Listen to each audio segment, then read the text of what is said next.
കർത്താവിൽ ഏറ്റവും പ്രിയപ്പെട്ട സഹോദരങ്ങളെ, ഇന്ന ദിവസം ദൈവികമായ കൃപകൾ ധാരാളമായിട്ട് നമ്മിലേക്ക് ഒഴുകാൻ നമുക്ക് ആഗ്രഹിക്കാം.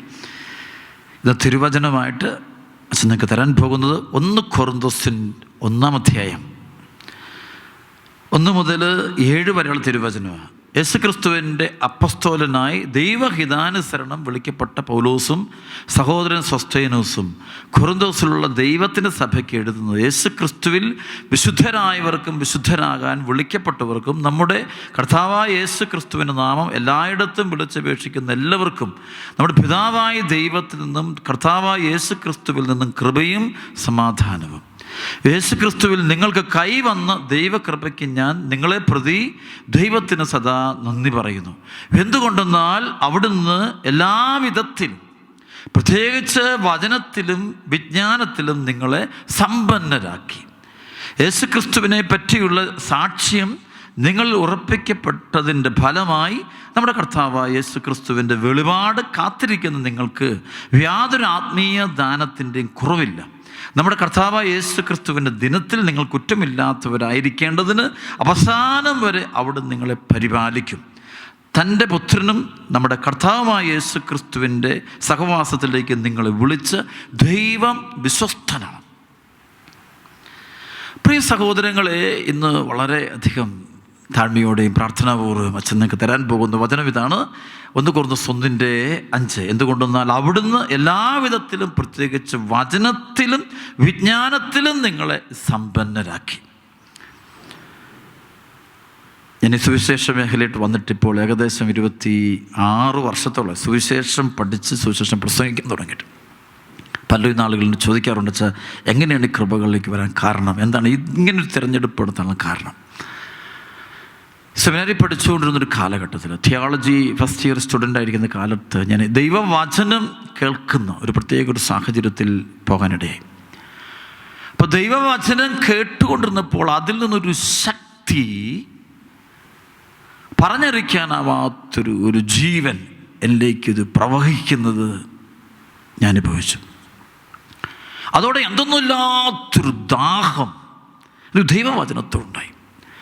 പക്ഷേ ആ നാളുകൾ ഞാൻ ഒരുപാട് ഗ്രന്ഥങ്ങൾ വായിക്കുന്നു, ഫിലോസഫിക്കൽ, തിയോളജിക്കൽ, അതുപോലെ മറ്റ് ഗ്രന്ഥങ്ങളെല്ലാം വായിക്കുന്ന ഒരു വ്യക്തിയായിരുന്നു ഞാൻ. പഠിക്കുമ്പോൾ സെമിനാരിയിലെ ലൈബ്രറിയിൽ എപ്പോഴും തന്നെ ഒരു ഇൻ്റർവെൽ ടൈമുകളൊക്കെ പോയിരുന്ന് ഇത്തിരി വായിക്കണം, അറിവുകളിങ്ങനെ വായിച്ച് ഭാഷകളൊക്കെ വായിച്ചെടുക്കുന്ന വലിയ സ്വഭാവം.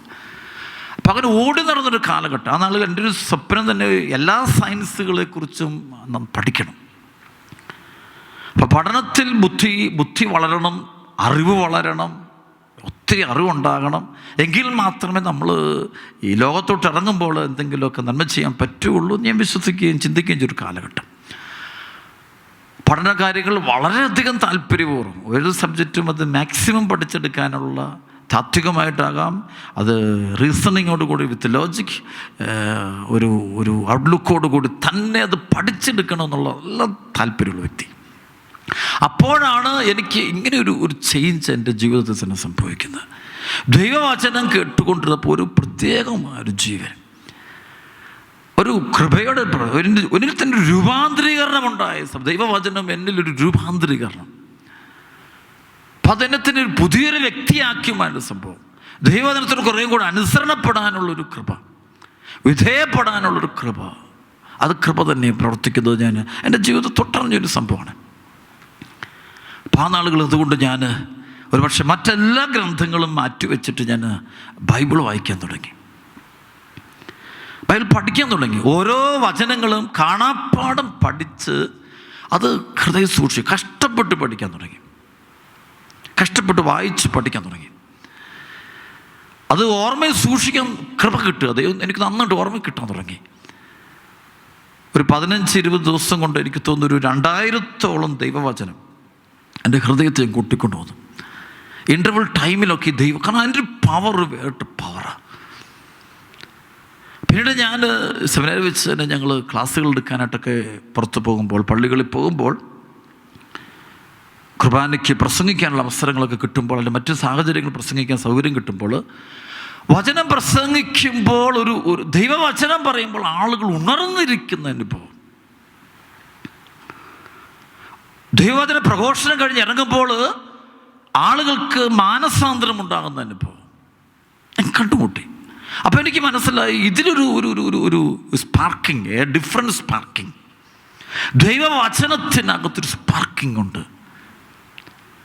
അപ്പോൾ ഇത് മതി എന്ന് എൻ്റെ ഹൃദയത്തിൽ അതിശക്തമായൊരു പ്രേരണയുണ്ടായി. ഇതിനകത്തൊരു ജീവനുണ്ട്, ഇതിനൊരു ശക്തിയുണ്ട് എന്നു മനസ്സിലായി.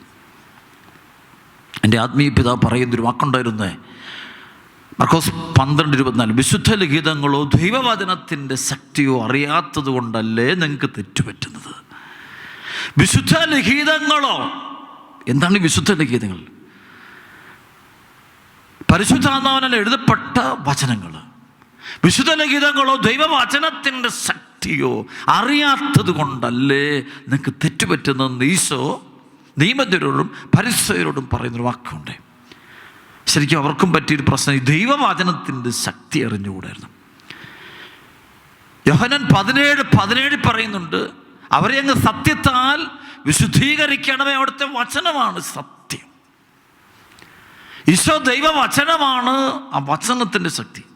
യോഹന്നാൻ 14:15, വചനം, ദൈവവചനം മാംസം ധരിച്ച് നമ്മുടെ ഇടയിൽ വസിച്ചു. അപ്പം ആ വചനത്തിന് സാക്ഷ്യം വഹിക്കുക, ആ വചനമാണ് ജീവൻ. അതുകൊണ്ട് ഞാൻ ഒരുപക്ഷെ എനിക്ക് എന്തും നേടാമായിരുന്നു, പഠിക്കണമെങ്കിലോ ഏതെല്ലാം വായനകളോ എന്തെല്ലാം കാര്യങ്ങളും നേടാം. പക്ഷേ എല്ലാം തന്നെ ഞാനത് സ്റ്റോപ്പ് ചെയ്തിട്ട് ഇതിലേക്ക് തന്നെ തിരിയുകയാണ്. ലോകത്തിൻ്റെതായ സകലതിൽ നിന്നും മാറുക. ശരിക്കതൊരു പരിശുദ്ധാത്മാവിൻ്റെ ഒരു പ്രേരണ പോലെ പൗലോസ്ലീഹായ്ക്കുണ്ടാകുന്ന ഗലാത്യ ലേഖനം 1:11-12, സഹോദരരെ, ഞാൻ പ്രസംഗിച്ച സുവിശേഷം മാനുഷികമല്ല എന്ന് നിങ്ങളെ ഞാൻ അറിയിക്കുന്നു. എന്നാൽ മനുഷ്യനിൽ നിന്നല്ല ഞാനത് സ്വീകരിച്ചത്, ആരും അതെന്നെ പഠിപ്പിച്ചതുമില്ല. യേശുക്രിസ്തുവിൻ്റെ വെളിപാടിലൂടെയാണ് അതെനിക്ക് ലഭിച്ചത്. അപ്പോൾ ദൈവികമായൊരു റെവലേഷൻ, അപ്പം അതിൻ്റെ ഒരു പൂർണ്ണത ഞാൻ എൻ്റെ ജീവിതത്തിൽ ഞാൻ കണ്ടു. പിന്നീട് ഈ സുവിശേഷ പ്രസംഗിക്ക് അവിടെ പോകുമ്പോഴും ദൈവവചനങ്ങൾ പറയുമ്പോൾ ദുഷ്ടാരൂപികൾ വിട്ടുപോകുന്നു. അല്ല, ഡെലിവറൻസ് പ്രയർ നടത്തുമ്പോഴല്ല, കൈപ്രാർത്ഥന നടത്തുമ്പോഴല്ല, സുവിശേഷ വചനങ്ങൾ പറഞ്ഞു കഴിയുമ്പോൾ തന്നെ പൈശാചിക ശക്തികൾ, ആളുകൾ, രോഗങ്ങളാകാം, വിഷമങ്ങളാകാം, കുടുംബ പ്രശ്നങ്ങളാകാം, വിട്ടുപോകുന്ന അനുഭവം ഞാൻ കണ്ടിട്ടുണ്ട്. ആ നാളുകൾക്ക് ഞാൻ എൻ്റെ തിരിച്ച് അവധിക്കാലത്ത് വരുമ്പോൾ ഞാൻ ചിലപ്പോൾ കുടുംബ കൂട്ടായ്മ, കുടുംബ യൂണിറ്റുകളൊക്കെ പോകുമായിരുന്നു. അപ്പോൾ കുടുംബ യൂണിറ്റുകളൊക്കെ ചെന്നിട്ട് അരമണിക്കൂർ ദൈവവചനം തന്നെ പ്രസംഗിച്ചുകൊണ്ടിരിക്കുമ്പോൾ അതിനുശേഷം കുടുംബങ്ങളിൽ മറ്റാർക്കും തീർക്കാൻ പറ്റാത്ത ചില പ്രശ്നങ്ങൾ ദൈവം പെട്ടെന്ന് എടുത്തു മാറ്റുന്ന അനുഭവങ്ങൾ ഉണ്ടായിട്ടുണ്ട്. അത് സ്വീകരിക്കും, അവിടെ ഞാൻ കണ്ടിട്ടുണ്ട്. ചില സ്വീകരിക്കും, ചില സ്വീകരിക്കാതിരിക്കും. പക്ഷേ സ്വീകരിക്കുന്ന ആളുകൾ അതിൻ്റെ പവർ, അതിൻ്റെ ഡെലിവറൻസ്, സൗഖ്യം ഞാൻ കണ്ടിട്ടുണ്ട്, വിടുതൽ കണ്ടിട്ടുണ്ട്. 1 കൊറിന്തോസ് 18 പൗലോസ് പറയും, നാശത്തിലൂടെ ചരിക്കുന്നവർക്ക് കുരിശിൻ്റെ വചനം പോഷത്വം. രക്ഷയിലൂടെ ചരിക്കുന്ന നമുക്ക് ദൈവത്തിൻ്റെ ശക്തി, അത്രേ ശക്തിയുണ്ട്, അതിൽ പരിശുദ്ധാത്മാവുണ്ട്, ദൈവിക വെളിപാടുണ്ട്, അതിൽ കൃപ പ്രവർത്തിക്കുന്നുണ്ട്. 1 കൊറിന്തോസ് 2:2 പൗലോസ് പറയും, ഞാൻ നിങ്ങളോട് കൂടെ ആയിരുന്നപ്പോൾ യേശുക്രിസ്തുവിനെ കുറിച്ചല്ലാതെ, അതും ക്രൂശിതനായവനെ കുറിച്ചല്ലാതെ മറ്റൊന്നിനെക്കുറിച്ചും അറിയേണ്ടതില്ല എന്ന് ഞാൻ തീരുമാനിച്ചു. അറിയേണ്ടതില്ല എന്ന് വേറൊന്നും അറിയില്ല, ഈശോയെ മാത്രം അറിഞ്ഞു. ഈശോ തിരുവചനമായ ഈശോ അറിയണം. അപ്പോൾ പ്രിയപ്പെട്ട സഹോദരങ്ങളെ, നമ്മുടെ ഹൃദയത്തിൽ ദൈവവചനം അതിൻ്റെ പവറാണ്. അതുകൊണ്ട് ഈ വചനമാണ് ഞാൻ ഭക്ഷിച്ചതും.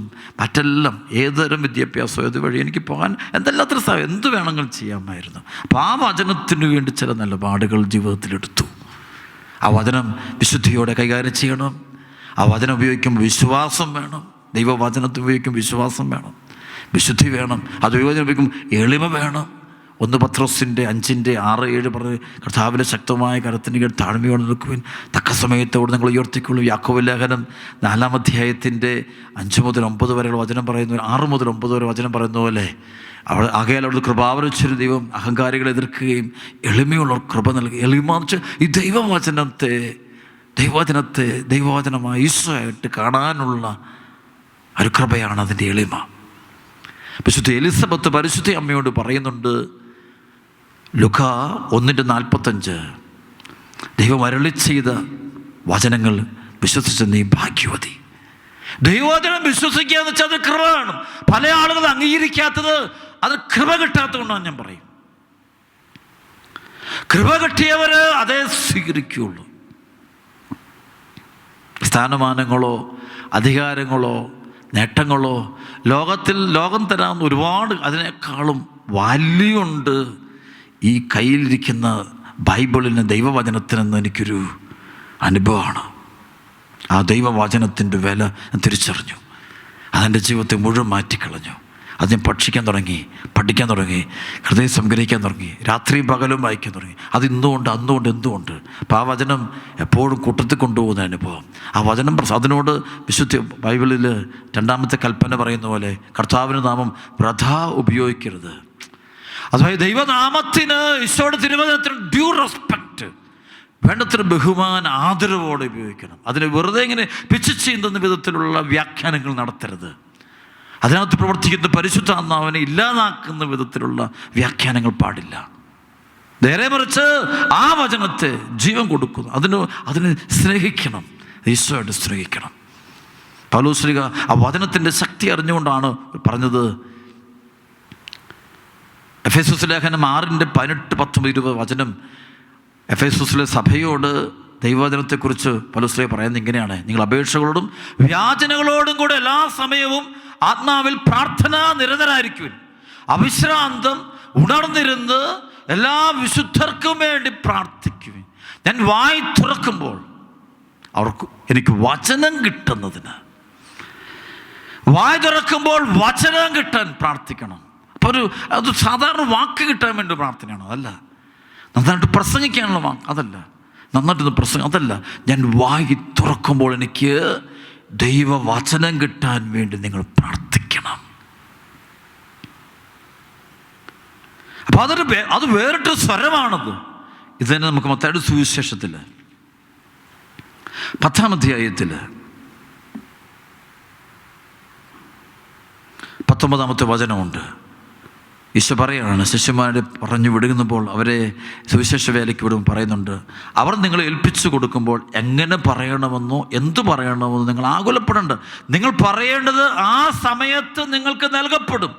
എന്നാൽ നിങ്ങളല്ല, നിങ്ങളിലൂടെ നിങ്ങൾ പിതാവിൻ്റെ ആത്മാവാണ് സംസാരിക്കുന്നത്. അതാണ് ദൈവവചനത്തിൻ്റെ പ്രത്യേകത. നിങ്ങളല്ല, നിങ്ങളിലൂടെ പരിശുദ്ധാത്മാവാണ് സംസാരിക്കുന്നത്.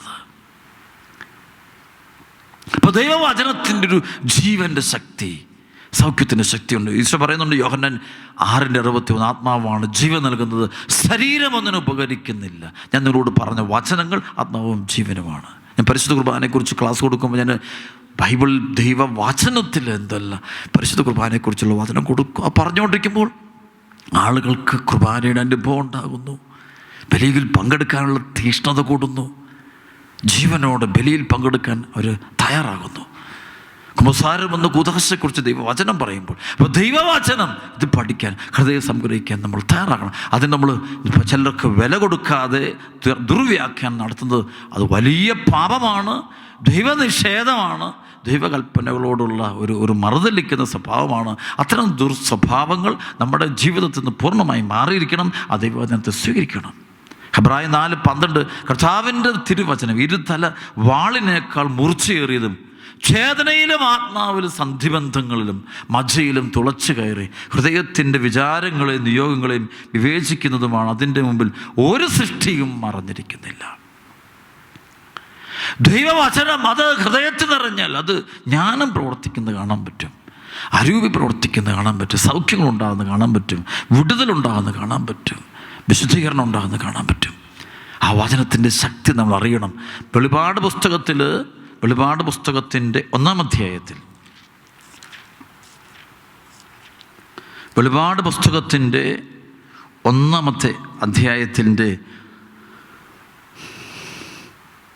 16-ാമത്തെ തിരുവചനം പ്രകാരം പറയുന്നുണ്ട്, അവൻ്റെ വലത് കൈയിൽ 7 നക്ഷത്രങ്ങൾ, വായിൽ നിന്ന് പുറത്തേക്ക് വരുന്ന മൂർച്ചയുള്ള ഇരുവായി തലവാൾ.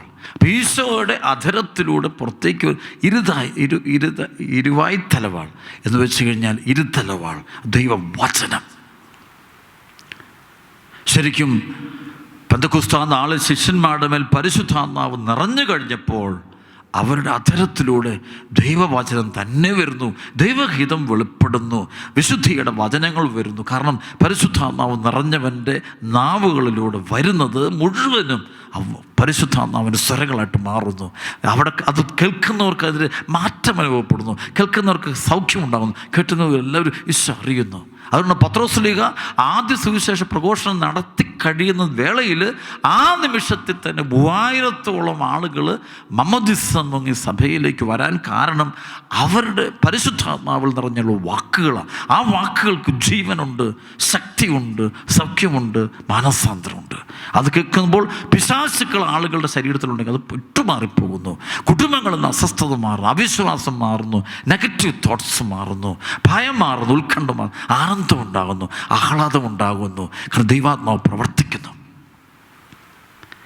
പരിശുദ്ധാത്മാവ് നിറഞ്ഞു വേണം ചെയ്യുക. അതുകൊണ്ടാണ് അപ്പോസ്തല പ്രവർത്തനം 1-ാം അധ്യായത്തിന് 4-5 വചനത്തിൽ ഈശോ പറയുന്നുണ്ട് പരിശുദ്ധാത്മാവിലൂടെയുള്ള സ്നാനത്തെക്കുറിച്ച്, വീണ്ടും ഒരു സ്നാനത്തെക്കുറിച്ച് പറയുന്നുണ്ട്.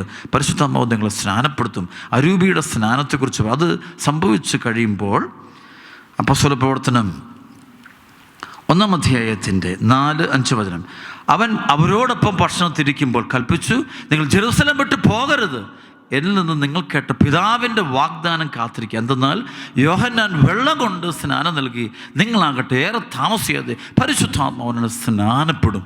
പരിശുദ്ധാത്മാവിന് baptism of the holy spirit.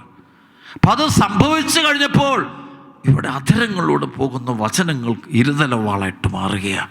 അത് ജീവിതങ്ങളെ വിശുദ്ധീകരിക്കാൻ തുടങ്ങി, ലോകത്തെ വിശുദ്ധീകരിക്കാൻ തുടങ്ങി, ഈശോ അനുഭവം ഉണ്ടാകാൻ തുടങ്ങി. ഞാൻ ഓർക്കുകയായിരുന്നു, ഈ പൗലോസിലേക്ക് സുവിശേഷം പ്രസംഗിച്ച സ്ഥലങ്ങളോട് ഞാൻ യാത്ര ചെയ്തിട്ടുണ്ട് ഈ നാളുകളിൽ. എഫെസസ് ആകാം, അങ്ങനെയുള്ള ചില സ്ഥലങ്ങളിലൂടെയൊക്കെ പോയപ്പോഴൊക്കെ ഈ ഏഷ്യ മൈനറിൻ്റെ പല ഭാഗങ്ങളിലും പോയപ്പോഴെല്ലാം ഞാൻ കണ്ടുമുട്ടൊരു കാര്യമാണ്, അവിടുത്തെ സഭയുടെ ചരിത്രം പഠിക്കാൻ കാണാൻ പറ്റും. അവിടെയൊക്കെ എന്തോ ഒരു ഇരുണ്ട സാഹചര്യങ്ങളായിരുന്നു, തിന്മ നിറഞ്ഞ, അന്ധകാരം നിറഞ്ഞ, ഐഡൽ വർഷിപ്പുകൾ, വിഗ്രഹാരാധന നിറഞ്ഞ, പാപം നിറഞ്ഞ്. പക്ഷെ അവിടെ എങ്ങനെ ഇവർ സുവിശേഷം പ്രസംഗിക്കാൻ പറ്റി? ഇവർ പരിശുദ്ധാത്മാവിൽ നിറഞ്ഞു. ഇവരുടെ അധരത്തിലൂടെ വരുന്ന വചനങ്ങൾ പരിശുദ്ധാത്മാവ് ഉണ്ടായിരുന്നു.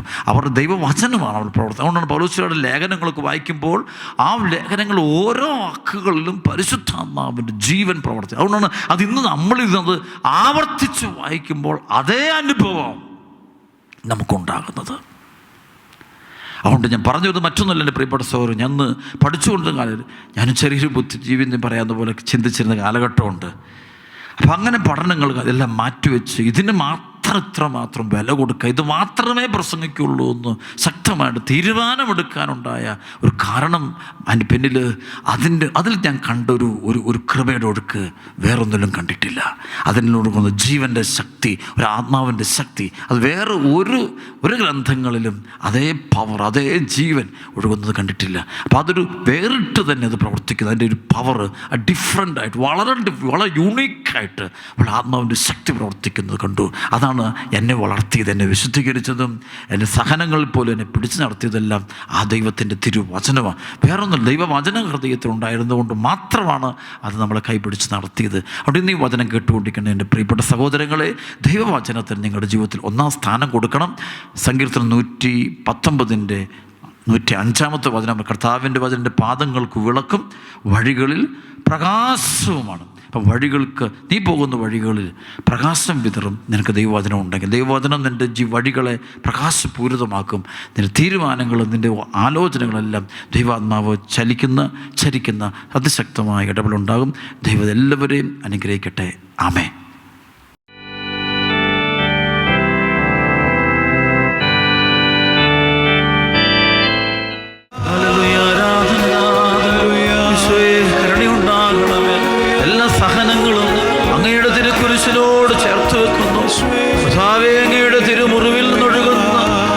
ചോര കൊണ്ട് ഞങ്ങളെ കഴുകണമേ. ദുഷ്ടാരൂപികളിൽ നിന്നവൻ്റെ സൈന്യങ്ങളിൽ ഞങ്ങളെ മോചിപ്പിക്കണമേ. എല്ലാവിധ ബന്ധനങ്ങളും കെട്ടുകളടിച്ചു മാറ്റണമേ. തിരുരക്തം കൊണ്ട് കഴുകണമേ, വിശുദ്ധീകരിക്കണമേ, അഭിഷേകം ചെയ്യണമേ. ഹല്ലേലൂയ, ആരാധന, ഹല്ലേലൂയ, ആരാധന, ഹല്ലേലൂയ, ആരാധന.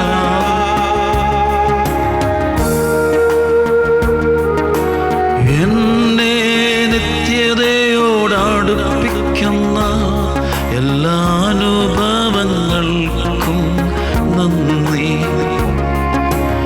എന്നെ നല്ല ശിഷ്യനാക്കിടുന്ന എല്ലാ കുരിശുകൾക്കും നാഥ നന്ദി. എല്ലാ തോൽവികൾക്കും നാഥ നന്ദി.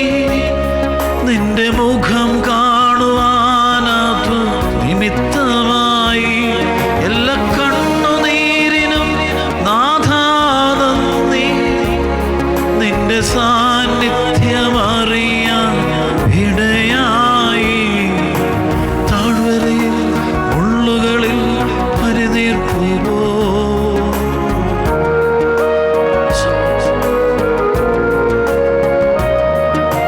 വേദനയിൽ ചൂളയതിൽ പൊന്നുപോലെ ഉയർച്ചയിലും താഴ്ചയിലും മരണത്തിലും ജീവനിലും നിൻ സാന്നിധ്യം മതി നാഥാ. നിൻ സാന്നിധ്യം മതി. നിൻ സാന്നിധ്യം മതി നാഥാ. നിൻ സാന്നിധ്യം മതി. കൈകൾ ഉയർത്തിപ്പിടിച്ച് നിൻ സാന്നിധ്യം മതി നാഥാ. നിൻ സാന്നിധ്യം മതി. എല്ലാവരും നിൻ സാന്നിധ്യം മതി നാഥാ. നിൻ സാന്നിധ്യം മതി. ഹല്ലേലൂയ ആരാധന, ഹല്ലേലൂയ ആരാധന. എല്ലാ പൈശാചിക പീഡകളും അസ്വസ്ഥതകളും രോഗങ്ങളും ദുരിതങ്ങളും ബന്ധനങ്ങളും മുഴുവൻ അഴിഞ്ഞു പോകട്ടെ. യേശുക്രിസ്തുവിന്റെ നാമത്തിൽ കൽപ്പിക്കുന്നു. ഈ കൂട്ടായ്മയിലുള്ള ഓരോ മകളിലുമുള്ള അസ്വസ്ഥതകളെല്ലാം വിട്ടുപോകട്ടെ. കണ്ണുനീര് മുഴുവനും കൃപയായി മാറട്ടെ. എല്ലാ മുറിവുകളും അഭിഷേകമായി മാറട്ടെ. ദൈവാത്മാവ് എല്ലാവരും നിറയട്ടെ. ദൈവാത്മാവ് നിറയട്ടെ. ഹല്ലേലൂയ ആരാധന, ഹല്ലേലൂയ ആരാധന. ഇരുകരങ്ങൾ ഉയർത്തി സ്തുതിക്കുന്നു, സ്തുതിക്കുന്നു, സ്തുതിക്കുന്നു. ശക്തിയോടെ സ്തുതിച്ച് ആരാധിക്കുന്നു.